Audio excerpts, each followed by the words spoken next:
নিতাই গৌর হরি বল, হরি বল, হরি বল, হরি বল।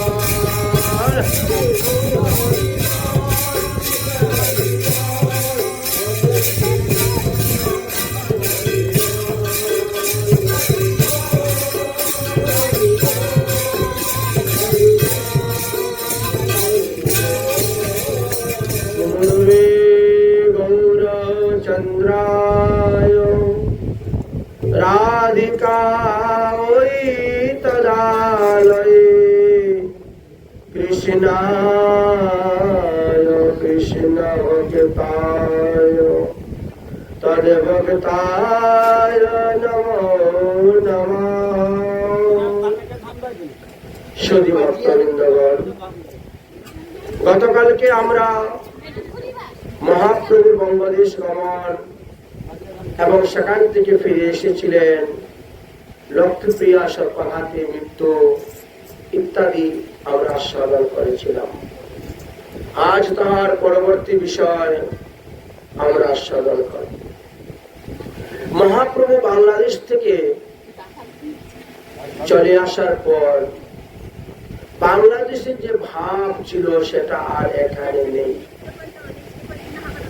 বাংলাদেশে যে তিনি গোপনে গোপনে প্রেম ভক্তি বিতরণ করেছেন, এই কাণ্ডটা নবদ্বীপের কেউ জানেন নাই। কারণ নবদ্বীপে আসার পরে তার ওই সমস্ত ভাবকান্তির কোন চিহ্নই নেই। তিনি আবার বিদ্যারসে ডুবে গেলেন। মধ্যে মধ্যে মহাপ্রভু শ্রীহট্টবাসীদের মতন কথা বলে তাদের সঙ্গে হাস্য পরিহাস্য করতেন। বিশেষ চালায়নে প্রভু দেখি শ্রীহট্টিয়া। শ্রীহট্টের ভাষাটা একটু আলাদা হবে, তো সেই ভাষাটায় মহাপ্রভু কথা বলতে চান এবং তাদের সঙ্গে ওই ভাষা নিয়ে পরিহাস করেন, যেন এই ভাষাটা তিনার কাছে একটা কদর্য ভাষা বলে মনে হচ্ছে। তাই কদর থাকতে সেই মতন বচন বলিয়া শ্রীহট্টবাসীগণ যেভাবে যে সুরে কথাবার্তা বলে আঞ্চলিক ভাষায়, মহাপ্রভু বঙ্গদেশ থেকে আসার পরে নবদ্বীপে তিনার টুলে যে সমস্ত শ্রীহট্টিয়াগণ লেখাপড়া করতেন, তাদের সঙ্গে সেই ভাষায় সেই সুরে সেই বলে কথা বলতেন। যার কারণে শ্রীহট্টিয়া বাসীগণ একটু ক্রোধিত হয়ে গেছিলেন। ক্রোধিত হয়ে তারা কি বলছেন? ক্রোধে শ্রীহট্টিয়াগণ বলে, অয় অয়, তুমি কোন দেশে তাহা কহত নিশ্চয়, পিতা মাতা আদি করে যত তোমার, বলো দেখি শ্রীহট্টে না জন্ম হইল কার? আপনি হইয়া শ্রীহট্টের তনয়, তবে টুলে করো কেন অন্য দুঃখ পায়। মহাপ্রভুকে বললেন, আপনি যে আমাদের ভাষাকে নিয়ে উপহাস পরিহাস করেন, আপনার বাপ দাদারাও তো ওখানে জন্ম নিয়েছে, ওই ভাষায় কথা বলেছে। আপনার মা মাতৃদেবী তিনিও ওইখানেই জন্ম নিয়েছেন, বঙ্গদেশেই, তো তিনিও তো ওই ভাষায় কথা বলতেন।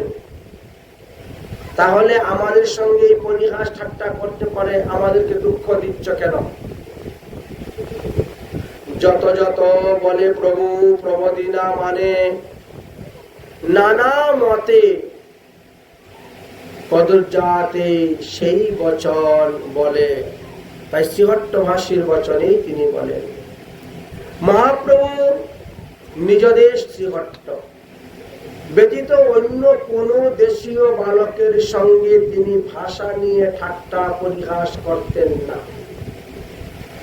এমনকি পর স্ত্রীর প্রতিও তিনি কোনো পরিহাস করতেন না।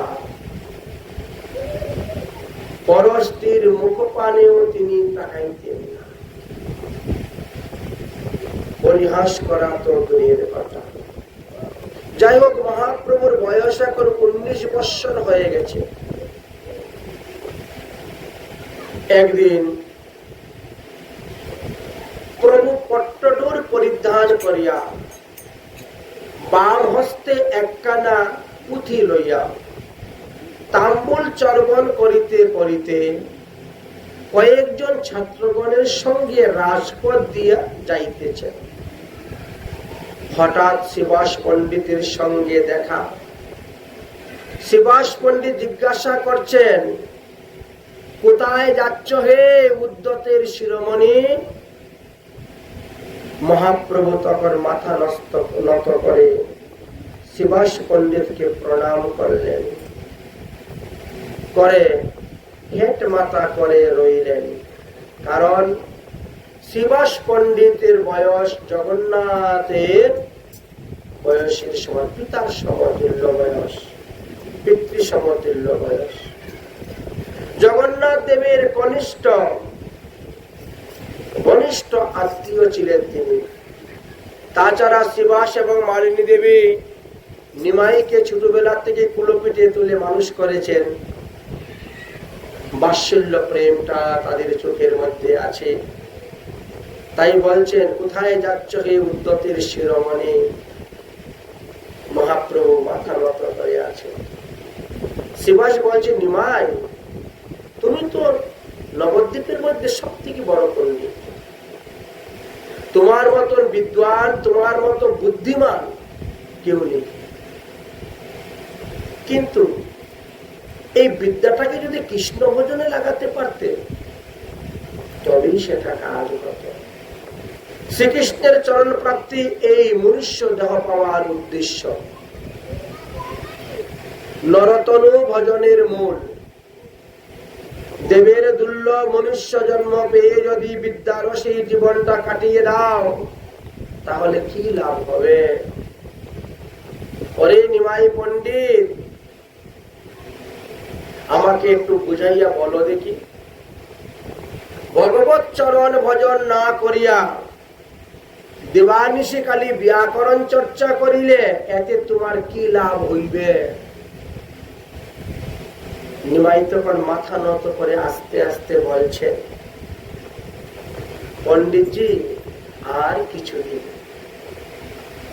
আর কিছুদিন বিদ্যারসে আমি থাকব, তারপরে আপনারা আমাকে চিনতে পারবেন।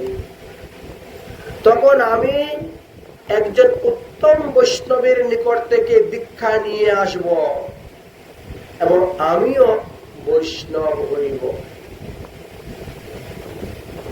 তখন আপনারা সব অবাক হয়ে যাবে। আমি এমন বৈষ্ণব হব যে ব্রহ্মা এসে আমার দরজায় মাথা ঠুকবে, মহাদেব এসে আমার দরজায় মাথা ঠুকবে, সমস্ত দেবগণ এসে আমার দরজার মধ্যে মাথা ঠুকবে। শুনে শিবাস পণ্ডিত হাসছেন, হেসে বলছেন, ওরে নিমাই, তোর কি দেবতা বলেও ভয় নাই? মুখে যা আসিস তাই বলে দিস। নিমাই উত্তর করলেন, শুভম শুভম শুভম। অর্থাৎ ভগবান যিনি, আমিও তিনি। ভগবান যা, আমিও তা। তবে আমি আবার কার পূজা করব? আমি আবার কার ভজন করব? নিমাইয়ের মুখে এই রূপে কথা শুনি, এটা নাস্তিকদের কথা।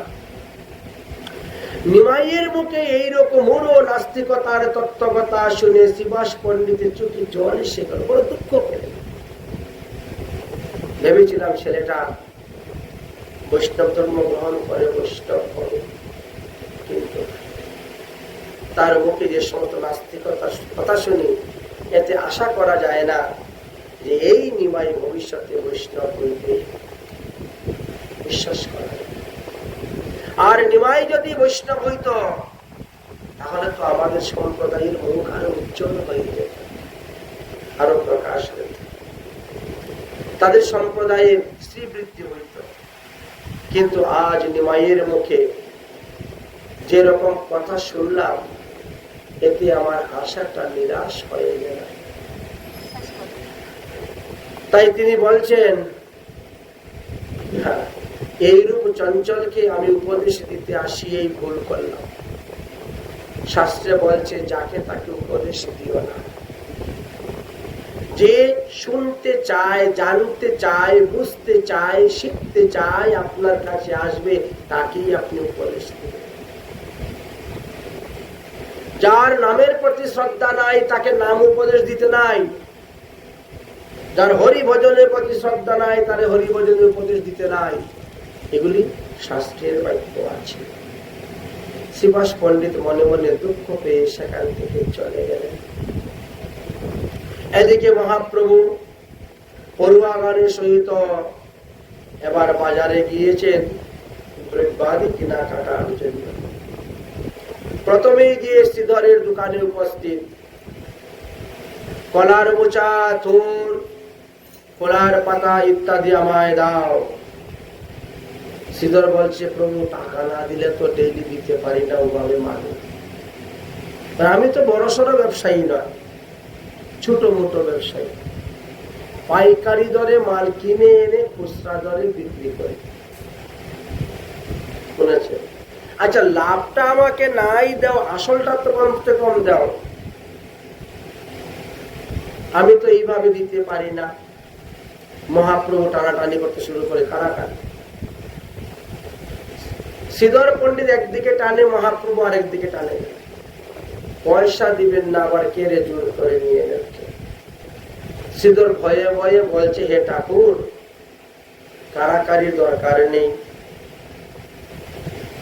আমি যা মূল্য দিয়ে কিনে এনেছি তাই আমাকে দিয়ে দাও, তোমার কাছ থেকে আমি লাভ চাই না। আপনি আমার নির্ধারিত মূল্য দিয়ে লইয়া যান। অন্য কসারির নিকট থেকে ক্রয় করে দেখুন কত টাকা লাগে। নিমাই বলছেন, আরে তোমার তো অনেক টাকা আছে, এত টাকা থাকতে কৃপণতা করো কেন? আমাকে দিতে কৃপণতা করছো কেন? শ্রীধর বলছে, ঠাকুর তোমার পায়ে পড়ি, তুমি আমার সঙ্গে দ্বন্দ্ব করিও না। আমি দরিদ্র, টাকা তাই পাবো। প্রভু বলছেন, প্রতিদিন বিনামূল্যে যদি এক খণ্ড কলার খুদ আমাকে দাও, তবে আর আমি তোমার সঙ্গে ঝগড়া করব না। শ্রীধর এতে রাজি হয়ে গেলেন। প্রভু তার কাছ থেকে কলার পাতে নিয়ে চলে আসলেন। এইভাবে মহাপ্রভু নবদ্বীপে আপন ভক্তের সঙ্গে লীলা করে যাচ্ছেন। এই মতো হেনমতে বিদ্যারসে আছেন ঈশ্বর। বিবাহের কার্যসূচি চিন্তন অন্তর। ছেলের এখন 19 বছর পার হয়ে 20-এ পা দিচ্ছে। এবার ছেলেকে দ্বিতীয় বিবাহ দেওয়ার চিন্তা করতেছেন সচিমা। শচী দেবী প্রতিদিন গঙ্গা স্নান করিতে যখন যান, তখন রাজ পণ্ডিত সনাতন মিশ্রের কন্যা বিষ্ণুপ্রিয়া এসে তিনাকে প্রণাম করতেন। শচী দেখলেন কন্যাটি বেশ সুশীলা এবং লজ্জাবতী, ভক্তিমতী। প্রত্যেক 3 বার গঙ্গা স্নান করে, প্রত্যেক 3 বার গঙ্গা পূজা করে। তাই তিনি কাশী মিশ্র নামক এক ঘটককে ডেকে আনলেন।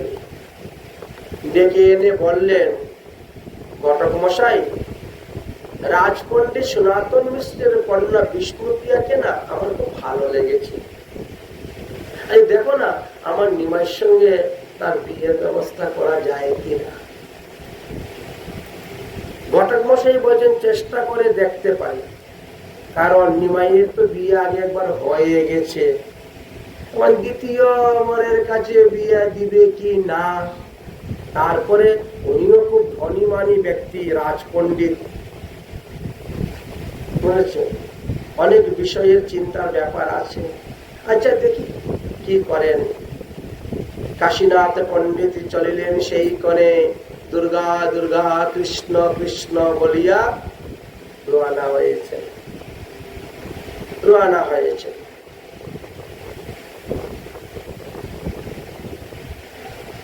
কাশীনাথ দেখি রাজ পণ্ডিত আপনে বসিতে আসন আনিয়ে দিলা সম্ভ্রমে। একেবারে গিয়ে সনাতন মিশ্রের বাড়িতে উপস্থিত। রাজপণ্ডিত সনাতন মিশ্র কাশীনাথকে দেখে আদর যত্ন করে বসালেন, ভালো মন্দ জিজ্ঞাসা করলেন। কি সমাচার কাশীনাথ, হঠাৎ আপনার আগমন, বলেন আমি আপনার কি সেবা করতে পারি? কাশীনাথ বলেন, আছে এক কথা, চিত্তে যদি লয় তবে কহিব সর্বদা। একটা গোপন কথা ছিল, এই জন্য আমি এসেছি। আচ্ছা বলুন কি কথা? বিশ্বাম্বর পণ্ডিত, ইনি তো পিতৃহীন, 11 বছর বয়সে বাবা মারা গিয়েছেন। তারপরে গঙ্গাদাস পণ্ডিতকে তুলে লেখাপড়া শিখে পণ্ডিত হয়েছেন। একটা বিবাহ করেছিলেন, কিন্তু সেই স্ত্রীটা সর্বনাশে মারা গিয়েছে। এখন তিনি আবার দ্বিতীয়বার বিবাহ করতে ইচ্ছুক। তো তিনার মা শচীদেবী প্রস্তাব দিয়ে পাঠিয়েছিলেন আমাকে, যদি আপনার মেয়ে তার ছেলের জন্য দান করেন তাহলে তারা সাদরে গ্রহণ করতে ইচ্ছুক। বিশ্বাম্বর পণ্ডিতের তোমার দুহিতা দান করো, এই সম্বন্ধ উচিত বিহিতা। আমার মনে হয় এখানে বিবাহ দিলে তোমার মেয়ে সুখে থাকবে। তবে রাজপণ্ডিত হইয়া হরষিত বলিলেন কাশীনাথ পণ্ডিতের প্রতি, বাহ, খুব সুন্দর একটা প্রস্তাব নিয়ে এসেছ। নিমাই এত বড় একজন পণ্ডিত, নিমাই আমাদের নবদ্বীপের মান রক্ষা করেছে, দিগ্বিজয়ী পণ্ডিতকে পরাজিত করে। এমন সুশিক্ষিত ছেলের কাছে মেয়ে বিয়ে দিব না তো কার কাছে দিব? শুনিয়া সন্তুষ্ট কাশীনাথ মিশ্রবর সকল কহিলা আসিয়া শচীর গোচর। শচীদেবীকে এসে সবকিছু বললেন। প্রভুর বিবাহ শুনি সর্বশিষ্যগণ সবাই হইলেন অতি আনন্দিত মন। মহাপ্রভুর যত পড়ুয়া শিষ্য ছিলেন, বিদ্যার্থীগণ সবার আনন্দিত। সেই নবদ্বীপে বুদ্ধিমন্ত নামে এক ব্যক্তি ছিলেন। তিনি বললেন যে এইবার নিমাইয়ের বিয়েতে যত টাকা খরচ হয় আমি দিব। উনি বিবাহের পর টাকা দিতে রাজি হয়ে গেলেন। মুকুন্দ সঞ্জয় নামে আরো একজন ধনী ব্যক্তি ছিলেন, তিনিও বলছেন নিমাইয়ের বিবাহে যত টাকা খরচ লাগে আমি দিব, রাজপুত্র বিয়েতে যেরকম আয়োজন সেই রকম আয়োজন করা হবে। প্রথমে বলিলা বুদ্ধিমন্ত মহাশয়, মোর ভার এই বিবাহে যত লাগে ব্যয়। মুকুন্দ সঞ্চয় বলে, শুনো সখা ভাই, তোমার সকল ভার মোর কিছু দায় নাই। বুদ্ধিমন্ত খান বললেন, নিমাই পণ্ডিতের এই বিবাহ আমি রাজকুমারদের বিবাহের মতন করাইব, অতএব বিধি অনুসারে বিবাহের সমস্ত কার্য আয়োজন করো, আয়োজন করো। বিবাহের কার্য আয়োজন করা হলো। মহাপ্রভুকে বর সাজাইয়া দুলাতে বসাইয়া ঢাক ঢোল বাজাইয়া যথাসময়ে দেশাচার লুকাচার কুলাচার রীতি অনুসারে গোধূলি লগ্নেতে সনাতন মিশ্রের বাড়িতে গিয়ে উপস্থিত হলেন। সনাতন মিশ্র যথারীতি অনুসারে পুষ্প বৃষ্টি খই বৃষ্টি করে জামাতাকে তিনি বরণ করে নিলেন। জামাতাকে কোলে করে দুলা হইতে নামাইলেন। সমস্ত নারীগণ উলধ্বনি শঙ্খধ্বনি মঙ্গল শব্দ ঘোষণা করিতে লাগিলেন। তবে সর্ব অলঙ্কারে ভূষিত করিয়া বিষ্ণু প্রিয়াকে আনিলেন সভাতে করিয়া। তার মধ্যে অন্তঃপট্ট ধরি লোকাচারে সপ্ত পদক্ষিণ করাইলা কন্যারে। তবে লক্ষ্মী পদক্ষিণ পরিষাদবার রহিলেন সম্মুখে করিয়া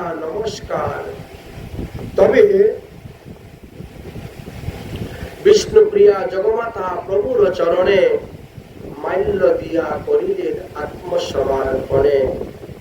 এইভাবে মহাপ্রভুর চরণে তিনি তিনার আত্মসমর্পণ করে দিলেন।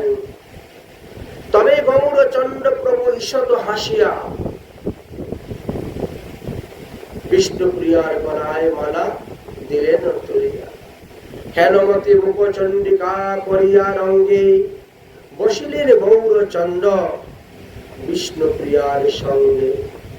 তবে রাজপুরোহিত পরমহর্ষ মনে বসিলেন পরিবারে কন্যা সম্প্রাদনে। বিষ্ণুপ্রীতি কাম্য করি বিষ্ণুপ্রিয়ার পিতা প্রভুর শ্রী হস্তে সমর্পিলা দুহিতা। ওই রাত্রে তথায় অবস্থান করলেন। পরের দিন যথাসময় নববধূ লইয়া মহাপ্রভু নিজ গৃহের দিকে রওনা হইলেন। এদিকে সচিমা প্রস্তুত হয়ে আছেন। তবে সচি পতিব্রতা সঙ্গে লইয়া বধূ পুত্রবধূ গৃহে আনিলেন হলসিত হইয়া।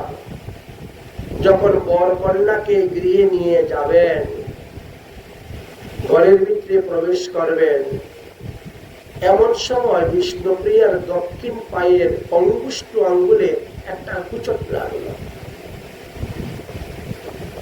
এত জোরে হুচট লাগলো যে আঙ্গুল ফেটে তার থেকে রক্ত বেরোতে শুরু হয়েছে। চিৎকার করে উঠেছেন। মহাপ্রভু নববধূ বিষ্ণুপ্রিয়ার দুঃখ এবং ভয় দূর করিবার জন্য মহাপ্রভু তখন নিজের ডাইন পাও দিয়ে বিষ্ণুপ্রিয়ার বাম পায়ে চেপে ধরেছেন। মহাপ্রভুর বাম পাও দিয়ে বিষ্ণুপ্রিয়ার ডাইন পায়ের বৃদ্ধাঙ্গুলকে চেপে ধরেছেন, ক্ষতস্থানটা চেপে ধরেছেন। নিমাইয়ের অঙ্গুষ্ঠ চরণের অঙ্গুষ্ঠ স্পর্শে বিষ্ণুপ্রিয়ার সমুদয় ব্যথা দূর হল, রক্ত পড়া বন্ধ হয়ে গেল।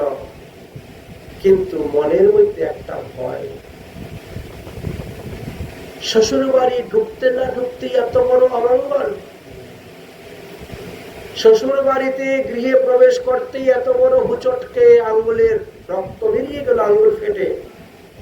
এটা তো কোনো অশুভ চিহ্নের লক্ষণ।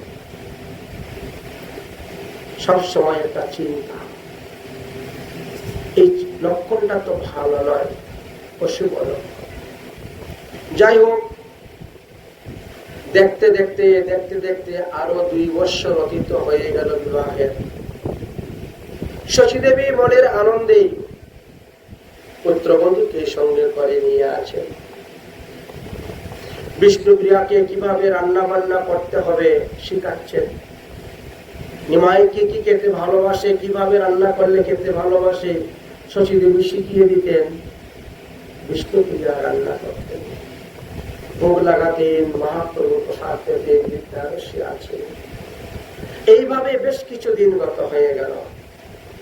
এবার মনে মনে চিন্তা করছেন, বাবা মারা গিয়েছেন, অনেক বৎসর হয়ে গেছে, 10 বৎসর পার হয়ে গেছে বাবা মারা গিয়েছেন, কিন্তু এখন পর্যন্ত গয়াতে আমি পিণ্ডদান করি নাই। প্রত্যেকটি পুত্রের কর্তব্য, পিতামাতার মৃত্যু হলে তার উদ্দেশ্যে গয়াতে গিয়ে পিণ্ডদান করা। এটি একটা ঋণ পুত্রের ঘাড়ে। পুত্র জন্মগ্রহণ করার সঙ্গে সঙ্গে তার ঘাড়ে 3টে ঋণ পড়ে: দেবঋণ, ঋষি ঋণ, পিতৃঋণ। পিতা জীবিত থাকতে পিতামাতার সেবা করা, পিতামাতার মৃত্যুর পরে অন্ত্যেষ্টি ক্রিয়াদি করা, এবং গয়াতে গিয়ে বিষ্ণু পাদপদ্মে পিণ্ডদান করা। কিন্তু আমার বাবা মারা গিয়েছেন 11 আর 21, 10 বৎসর। নিমাইয়ের বয়স তখন 11 বৎসর ছিল, এখন নিমাইয়ের বয়স 21 বৎসর পার হয়ে গেছে। 10 বছর হয়ে গেছে, কিন্তু আমি এর মধ্যে একদিনও সুযোগ করতে পারলাম না যে গয়াতে গিয়ে আমি পিতার উদ্দেশ্যে পিণ্ডদান করব।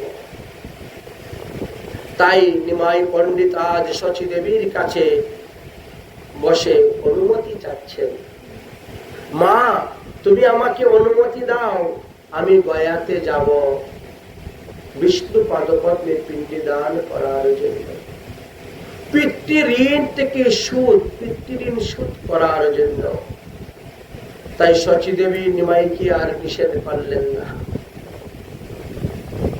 নিমাইকে বললেন, নিমাই তুই তো একা যেতে পারবি না, অনেক দূরের রাস্তা, পায়ে হেঁটে যেতে হবে, পায়ে হেঁটে আসতে হবে, আসা যাওয়াতে প্রায় 3 মাস লেগে যাবে, যেতে 45 দিন, আসতে 45 দিন, 3 মাসের খেলা। তো এই রাস্তাঘাট তো চিনতে পারবি না। তবে তোমার পিসে মশাই একজন আছেন, মেশু চন্দ্রশেখর, উনি প্রায়ই লোকজন নিয়ে গয়াতে যান, তিনার সঙ্গে পরামর্শ করে দিন তারিখ ঠিক করে ওনাকে সঙ্গে করে নিয়ে যাও, এটা ভালো হবে। নিমাই তখন মেসমশাই চন্দ্রশেখরের কাছে গেলেন, আলোচনা করলেন। তিনি বলেন, ঠিক আছে, তাহলে আশ্বিন মাসের প্রথম দিকে আমরা বেরিয়ে পড়ব।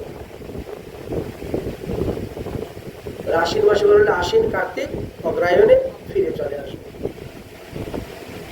তখন ঝড় বৃষ্টিও নেই, ঝড় বৃষ্টির সংখ্যা কমে যায় তখন, এই জন্য ওই সময়টাকেই নির্ধারণ করলেন।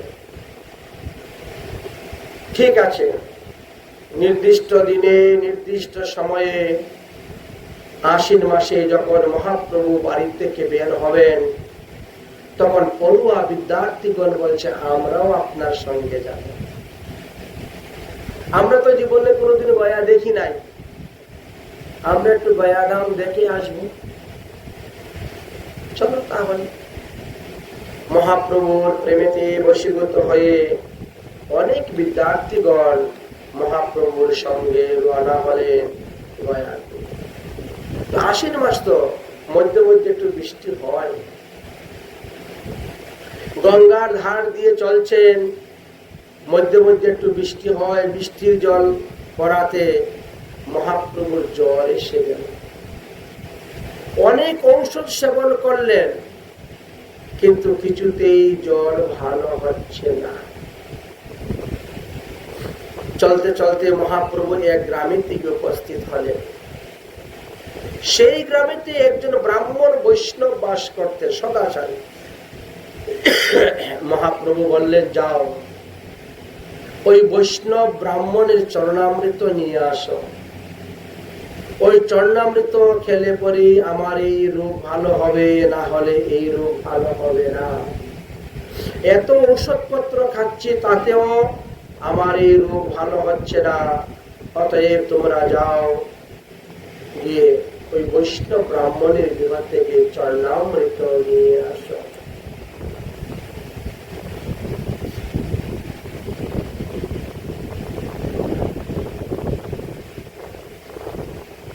শিষ্যগণ বললেন, ঠিক আছে, তাই হবে।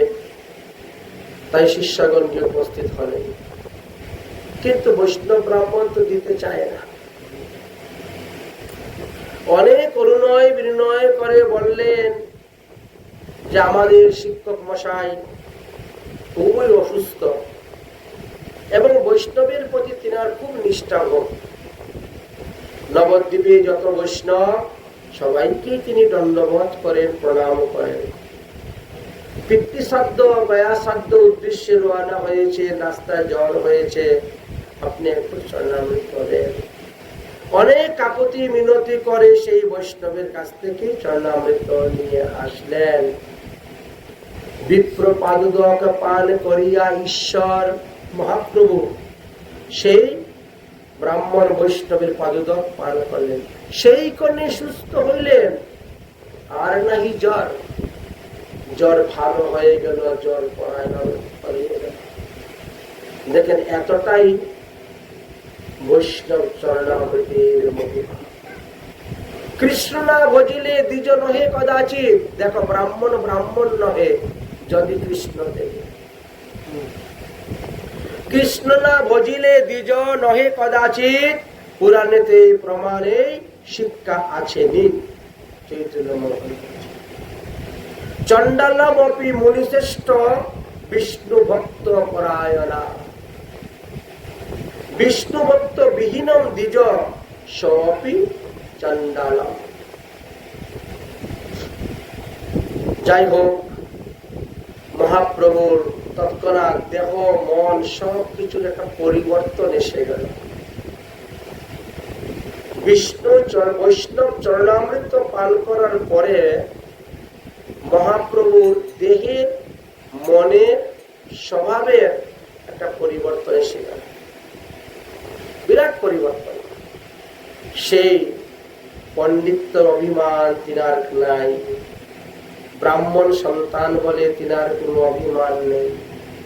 যাই হোক, ধীরে ধীরে ধীরে ধীরে গয়াধামে গিয়ে পৌঁছিলেন। গয়াধামকে গিয়ে সাষ্টাঙ্গে দণ্ডবত প্রণাম করলেন। এখন আর নিমাইয়ের চাঞ্চল্যতা নেই, হাস্য পরিহাস্য উপহাস্য কৌতুক এইগুলা কোনো কিছুই নেই, সব কিছু লুপ্ত হয়ে গিয়েছে। সমুদয় কার্য যেন একেবারে বিপরীত দেখতেছেন তিনার পড়ুয়া বিদ্যার্থীগণ। যাই হোক, পিতৃকার্য করিবার জন্য ব্রহ্মকুণ্ডে গিয়ে প্রথমে স্নান করলেন, ফল্গু নদীতে গিয়ে স্নান করলেন। তারপরে গয়াসুরের মস্তকে পিণ্ডিদান দেওয়ার জন্য রওনা হলেন। কারণ গয়াসুরের মস্তকে ভগবান শ্রীকৃষ্ণের পাদপদ্ম আছে, যাকে আমরা বিষ্ণু পাদপদ্ম বলিয়া জানি। আজ নিমাই পণ্ডিত সেই বিষ্ণু পাদপদ্মের চিহ্ন দর্শন করতে করতে তিনি স্তম্ভিত হয়ে গিয়েছেন। তিনার চোখের পলক পড়তেছে না, শরীর চড়ছে না, স্থির ধীর গম্ভীর হয়ে এক দৃষ্টিতে ভগবানের পাদপদ্মের দিকে তাকিয়ে আছেন। আয়ের নিমাইয়ের নয়ন জল টপ টপ করে পড়তেছে সেই বিষ্ণু পাদপদ্মের মধ্যে। শরীরটা থরথর থরথর করে কাঁপতেছে। চোখ থেকে 3টি জলধারা বেরিয়েছে। বদন ভিজে গিয়ে কণ্ঠস্বর রুদ্ধ হয়ে মৃদু মৃদু কম্পন হয়ে যেন তিনি ভূমিতে পড়ে যাচ্ছেন, ভূমিতে পড়ে যাচ্ছেন। দর্শকগণ দেখা সত্ত্বেও কেউ সাহস পাচ্ছেন না যে নিমাইকে ধরব, সাহসটা পাচ্ছেন না। ঠিক সেই সময়ে দৈবক্রমে ঈশ্বরপুরী গিয়ে উপস্থিত হয়েছিলেন বিষ্ণু পাদপদ্ম দণ্ডবত প্রণাম করার জন্য। আচ্ছা, নিমাইয়ের সঙ্গে তিনার আগে একবার দেখা হয়েছে নবদ্বীপে, পরিচয়, দেখা মাত্রই চিনে ফেললেন। ঈশ্বরপুরী তো কৃষ্ণ প্রেমের সাগর, পরম বৈষ্ণব। তিনি নিমাইয়ের ভাব দেখে বুঝতে পারলেন যে নিমাইয়ের শরীরে অষ্টসাত্ত্বিক বিকার হয়েছে, অর্থাৎ সে এখন দাঁড়িয়ে থাকতে পারবে না, মূর্ছিত হয়ে ভূমিতে পড়ে যাবে। তাই তিনি দৌড়ে গিয়ে নিমাইকে কোলে নিয়েছেন। যখনই পড়ে যাচ্ছেন কোলে নিয়ে নিয়েছেন। নিমাইকে কোলে নিয়ে বাতাস করছেন, ফু দিচ্ছেন। কিছুক্ষণ পরে নিমাই চৈতন্য পেলেন, পেয়ে দেখেন তিনি ঈশ্বরপুরীর কোলে, তিনি ঈশ্বরপুরীর কোলেতে আছেন। আরে আপনি এসেছেন? তাড়াতাড়ি উঠেই দণ্ডবত প্রণাম করলেন। ঈশ্বরপুরী নিমাইয়ের গলা জড়িয়ে ধরে আলিঙ্গন করছেন। নিমাই বলছেন, আজ আমার গয়া যাত্রা সফল হইল, আজ আমার জন্ম সফল হইল, আজ আমি শ্রীকৃষ্ণের দাস হতে পারলাম। যেহেতু গয়াতে এসেও তোমার অমূল্য চরণ আমি দর্শন করতে পেরেছি গোসাই, আজ আমি ভবসাগর পার হয়ে যাব। এতদিন যাবৎ যে ভবসাগরের পরে হাবুডুবু খাচ্ছিলাম, অতএব হে গোসাই, তুমি আমাকে দীক্ষা দিয়ে আমাকে উদ্ধার করো। ঈশ্বরপুরীর কাছে তিনি দীক্ষা মন্ত্র প্রার্থনা করলেন, আজ আমার দেহ তোমারই পাদপদ্মে সমর্পণ করে দিলাম, তুমি আমাকে দীক্ষা মন্ত্র দান করো। ঈশ্বরপুরী বলেন, প্রভু আমাকে আর মায়া দেখাইও না, আমাকে মায়া দেখাইয়া বঞ্চনা করিও না। এখন আমি আর সেই নয়, আমি জানিছি তুমি কে, আমি জেনেছি তুমি কে। আমি তো তোমারই অধীন থেকে ভজন করতে চাই, আর তুমি চাও আমার কাছ থেকে দীক্ষা নিতে। এত আশ্চর্য কথা।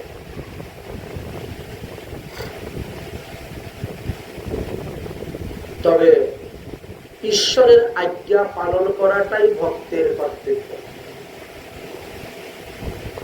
যদিও আপনি স্বয়ং ভগবান, তথাপিও আপনি নরলীলা করার জন্য এসেছেন। আপনি আমাকে আদেশ করছেন আপনাকে দীক্ষা দেওয়ার জন্য। আপনার আদেশ তো আমি অমান্য করতে পারি না, আপনার আজ্ঞাকে আমি অবহেলা করতে পারি না। তাই দীক্ষা কি প্রাণ পর্যন্ত আপনাকে আমি দিতে পারি। মহাপ্রভু বললেন, তাহলে একটি শুভ দিন, শুভক্ষণ, শুভ সময় দেখে আমাকে দীক্ষা প্রদান করুন। ঘটনাটা গয়াতে হচ্ছে। আর দিন নিবৃতে ঈশ্বরপুরী স্থানে মন্ত্র দীক্ষা চাহিলেন মধুর বচনে। পুরী বলে, মন্ত্র বা বলিয়া কোন কথা, প্রাণ আমি দিতে পারি তোমারে সর্বতা। তৎপরে শুভ দিনে শুভক্ষণে ঈশ্বরপুরী নিমাইয়ের কর্ণে দীক্ষা মন্ত্র প্রদান করলেন। কত অক্ষর দীক্ষা দিয়েছিলেন?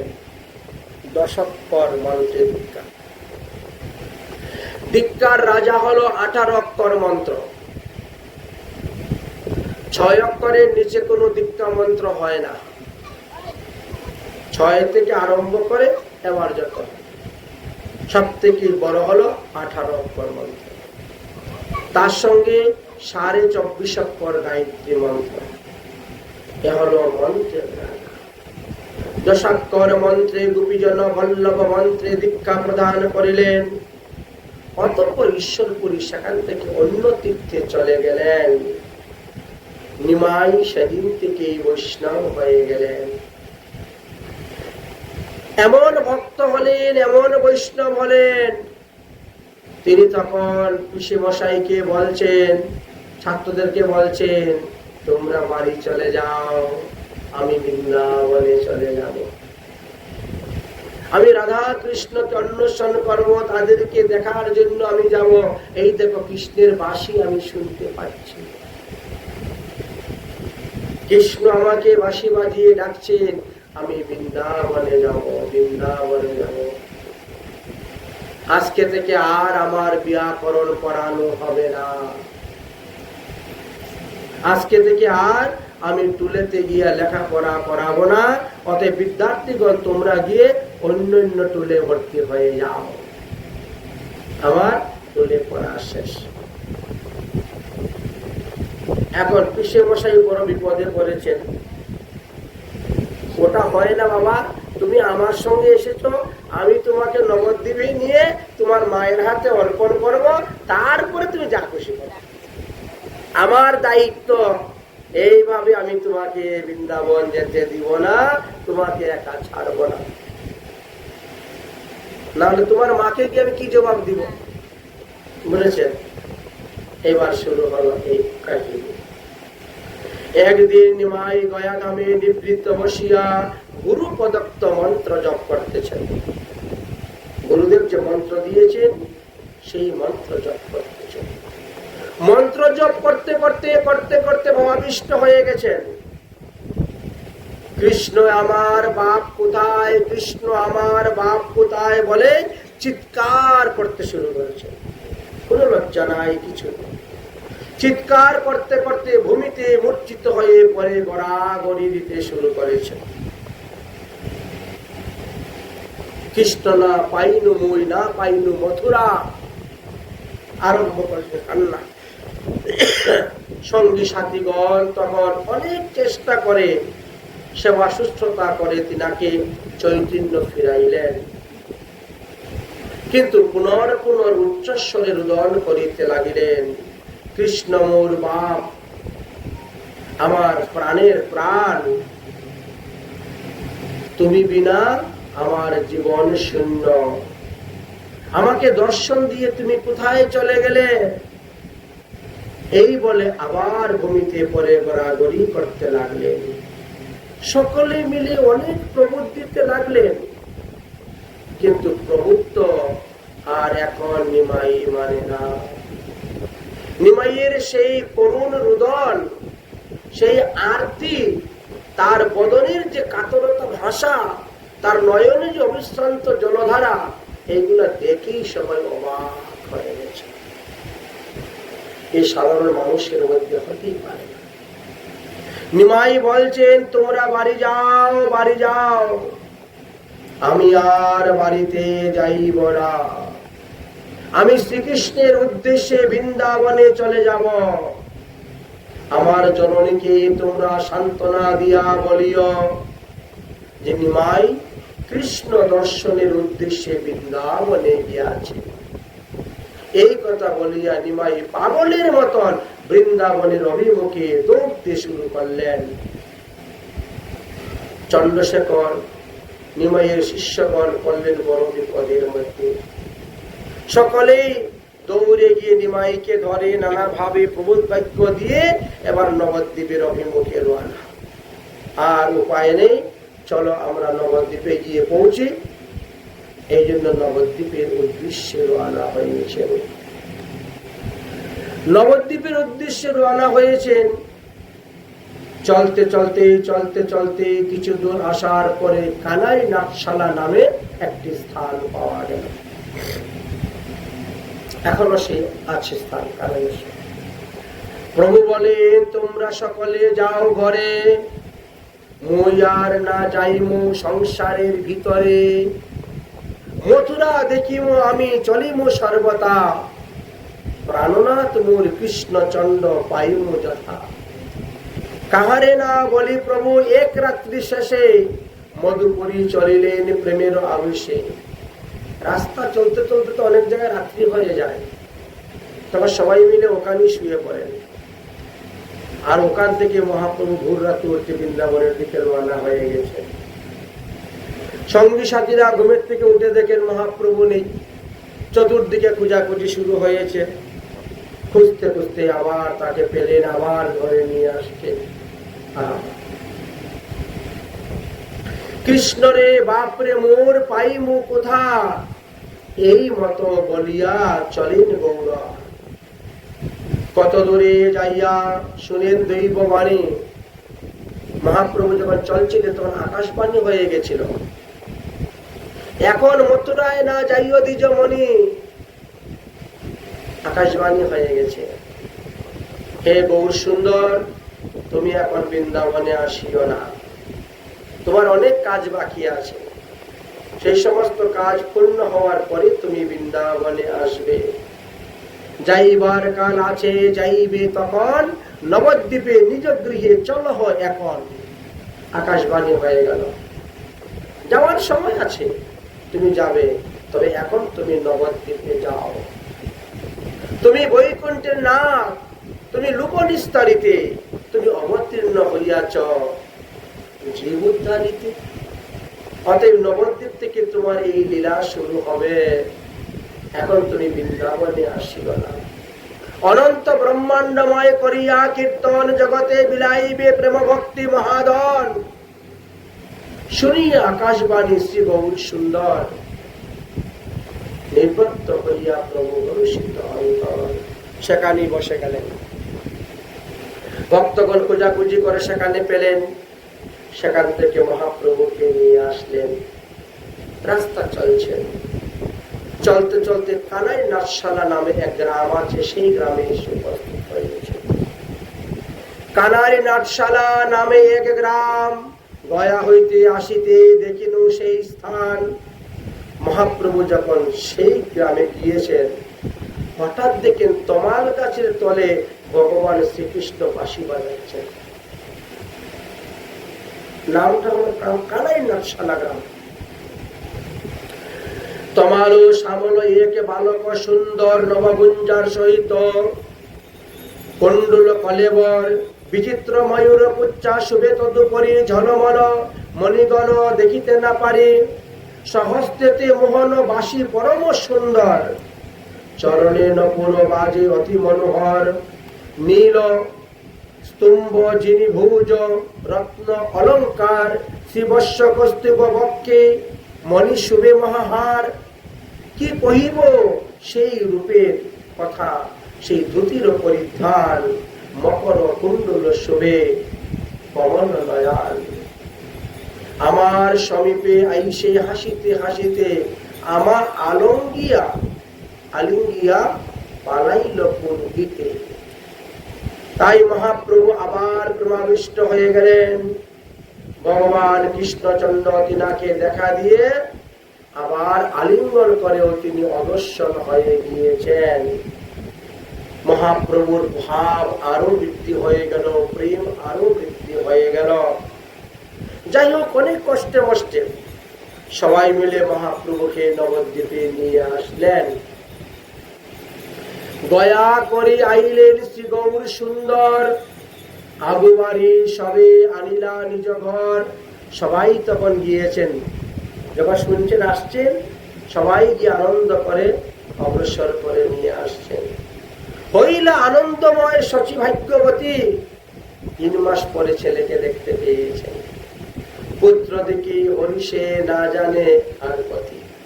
বিষ্ণুপ্রিয়ার সুখের আজ আনন্দের সীমা নাই, 3 মাস পরে স্বামীকে পেয়েছে। প্রতিমুখে দেখিয়া সমস্ত দুঃখ যেন তার দূর হয়ে গেল। তীর্থের কথা সবাইকে কহেন বিশ্বাম্বর, শুনিয়া সন্তুষ্ট হয় সবাকার মন। গয়াসুরের গয়া তীর্থে কোথায় কোথায় কি আছে, কি কি দেখেছেন, কোথায় কোথায় কি কাজ করেছেন, এবং গয়াতে যে ঈশ্বরপুরীর কাছ থেকে দীক্ষা নিয়ে এসেছেন, সেই কথাও তিনি বলছেন। বলিতে বলিতে প্রভু ভাবাবিষ্ট হইলা। গয়া মহিমার কথা, কৃষ্ণ কথা বলতে বলতে ভাবাবিষ্ট হইলা। কৃষ্ণ কৃষ্ণ কৃষ্ণ বলে কাঁদিতে লাগিলা। পুলকে পূর্ণিত হইল সর্বকলেবর, স্থির নহে প্রভু কাম্পে কম্পমান থর থর। কথাটা চতুর্দিকে প্রকাশ হয়ে গেল। নিমাই পণ্ডিত যে পরম বৈষ্ণব হয়েছেন, এই কথাটা অল্প সময়ের মধ্যে সমস্ত নবদ্বীপে প্রকাশ হয়ে গেছে। ঈশ্বরপুরীর কাছ থেকে দীক্ষা নিয়ে এসেছেন। নিমাইয়ের মধ্যে সেই চঞ্চল্যতা নেই, সেই পাণ্ডিত্যতা নেই, সেই অহংকার নাই বিদ্যার। আজ তিনি একেবারে মাটির মানুষ, পরম বৈষ্ণব হয়েছে। শুনিয়া শ্রীবাস পণ্ডিত আদি যত ভক্তগণ সবাই দেখিতে আইলেন নিমাই ভবন। তাহলে চলো নিমাইকে গিয়ে দেখে আসি। আগে কিন্তু কেউ আসতো না, দেখলে এদিক থেকে ওদিকে চলে যেত। হ্যাঁ, আর আজ দেখেন সবাই আসছেন। দেখেন অপূর্ব কৃষ্ণ প্রেমের লক্ষণ নিমাইয়ের শরীরে। চতুর্দিকে নয়নে বহি অশ্রুধার, গঙ্গা যেন বহিতেছে হরিয়া অবতার। শিবাস পণ্ডিত বলছে, সর্বনাশ, এর চোখে তো গঙ্গা বইতেছে। এমন ভাবে পিচকারি দিয়ে জলটা বেরোয়, পাশের লোককে পর্যন্ত ভিজিয়ে দেয়, এমন অস্ত্র জল। চতুর্দিকে কৃষ্ণ কৃষ্ণ বলি প্রভু করেন ক্রন্দন, শচী দেখি অশ্রু জলে হাসিল অঙ্গন। শচীময়ের সমস্ত উঠানটা ভিজে গিয়েছিল মহাপ্রভুর চোখের জলে। খালি কোথা কৃষ্ণ কোথা কৃষ্ণ বলে, হে ঠাকুর বলিতে বলিতে প্রেম বাড়ে হে প্রচুর। আরম্ভিলা মহাপ্রভু আপন প্রকাশ, অনন্ত ব্রহ্মাণ্ডময় হইল উল্লাস। শুনি সর্ব বৈষ্ণবগণ গেলা প্রভু দর্শনে, সৎ ভাষা করিয়া প্রভু সপাকার শনে। এখন যত বৈষ্ণব মহাপ্রভুকে দেখার জন্য আসেন, মহাপ্রভু সবার চরণে ধরে দণ্ডবত প্রণাম করেন, গলাগলি কোলাকলি হচ্ছে। সব বৈষ্ণবদেরকে বললেন, আপনাদের সঙ্গে আমার একটা গোপন কথা আছে, তবে কথাটা এখানে আমি বলবো না, এখানে আমার মা আছেন, স্ত্রী আছেন, বলবো না। আমরা কালকে একটা বৈষ্ণব সভা দিব, সঙ্গ করব, এবং সেটা হলো শুক্লাম্বর ব্রহ্মচারীর গৃহে। আগামী কল্য নবদ্বীপের সমস্ত বৈষ্ণবগণ শুক্লাম্বর ব্রহ্মচারীর গৃহে অবস্থান করবেন। আমি যাব, এবং সেখানে যাওয়ার পরে আমার কিছু মনের কথা আছে আপনাদের সঙ্গে বলব। এই বলে সবাইকে দিয়ে দিলেন নিমন্ত্রণ। যাই হোক, এখন এক বৈষ্ণব আরেক বৈষ্ণবকে দেখলেই বলেন, একজন আরেকজনকে দেখলেই বলেন, এই কালকে কিন্তু শুক্লাম্বর ব্রহ্মচারীর বাড়িতে যাবেন, এখানে নিমাই পণ্ডিত আসবেন, বলবেন ইনি এখন গয়া গিয়ে ঈশ্বরপুরীর কাছে দীক্ষা নিয়ে এসেছেন, উনি এখন পরম বৈষ্ণব হয়েছেন। বাকি যে যাদেরকে নিমন্ত্রণ দেওয়া সম্ভব হতো না, এটা নিমন্ত্রণের একটা পদ্ধতি ছিল কি জানেন? শ্রীবাস অঙ্গনের একটা পুষ্প উদ্যান আছে, শ্রীবাস অঙ্গনের শ্রীবাস পণ্ডিতের পুষ্প উদ্যান। যত বৈষ্ণব সকালবেলা ওই উদ্যানে ফুল তুলতে যায়, ফুল তুলতে গিয়ে ওখানে গিয়ে সব নিমন্ত্রণ হয়ে যায়। আজকে কোথায় বৈষ্ণব সেবা, কোথায় পাঠ, কোথায় কীর্তন, কোথায় কি হবে, সব ওইখানে সব হয়ে যায়। গদাধর পণ্ডিত ওখানে ফুল তুলতে গিয়েছেন, শুনতে পেলেন, আরে তাহলে তো আমাকেও দেখতে হবে মহাপ্রভু। কিন্তু মহাপ্রভু তো আমাকে এখনো ডাকলেন না, আমাকে কোনো কিছু বললেন না, আমাকে স্পেশাল ভাবে কোনো নিমন্ত্রণ দিলেন না। ছোটবেলা থেকে যার সঙ্গে একসঙ্গে লেখাপড়া, উঠা বসা, খাওয়া দাওয়া সব চলছে, আজ গয়ার থেকে আসলেন, কিন্তু আমাকে একটু বললেন না। বিনা নিমন্ত্রণে আমি যাইবাই কেমন এখানে, আর না গেলে তো হবে না। এই জন্য দুই দিকেই তিনি চিন্তা করছেন। যাই হোক, শুনিয়া এই সব কথা প্রভু ভক্তগণ শুক্লাম্বরের গৃহের প্রতি সবাই করিলা গমন। সবাই শুক্লাম্বরের গৃহের দিকে রওনা হয়েছে। সদাশিব, মুরারি, শ্রীমান কে কে গিয়েছিলেন মুখ্য মুখ্য নাম বলছেন। সদাশিব, মুরারি, শ্রীমান, শুক্লাম্বর মিলিলা সকল যত প্রেমের অনুচর। হেনই সময়ে বিশ্বাম্বর দ্বিজরাজ আসিয়া বসিলা তথায় বৈষ্ণব সমাজ। দেখিয়া মহাপ্রভু ভাগবতগণ পড়িতে লাগিলা সবাই শ্লোক ভক্তির লক্ষণ। প্রভু বলেন, সর্বকালে সত্য কৃষ্ণ নাম, সর্বশাস্ত্রে কৃষ্ণ বিনা নাহি বলে আন। হর্তা কর্তা পালিতা কৃষ্ণ যে ঈশ্বর, অজ ভব আদি যত সব কৃষ্ণের কিঙ্কর। কৃষ্ণের চরণ ছাড়িয়া যে আর অন্য বাখানে, বৃথা জন্ম যায় তার অসত্য বচনে। আগম বেদান্ত আদি যত দর্শন, সর্বশাস্ত্রে কহে কৃষ্ণ পাদ পদ্ম ভক্তি ধন। এই মহাপ্রভু শুরু হয়ে গেল কৃষ্ণ তত্ত্ব ব্যাখ্যা। এতদিন তিনি ব্যাকরণ ব্যাখ্যা নিয়েছিলেন, কিন্তু আজ তিনি আরম্ভ করলেন কৃষ্ণ তত্ত্ব ব্যাখ্যা। করুণার সাগর কৃষ্ণ জগত জীবন, সেবক বৎসল নন্দ গোপের নন্দন। হেন কৃষ্ণ নাম যার নাহি রতিমতি, করিলেও সর্বশাস্ত্র তাহার দুর্গতি।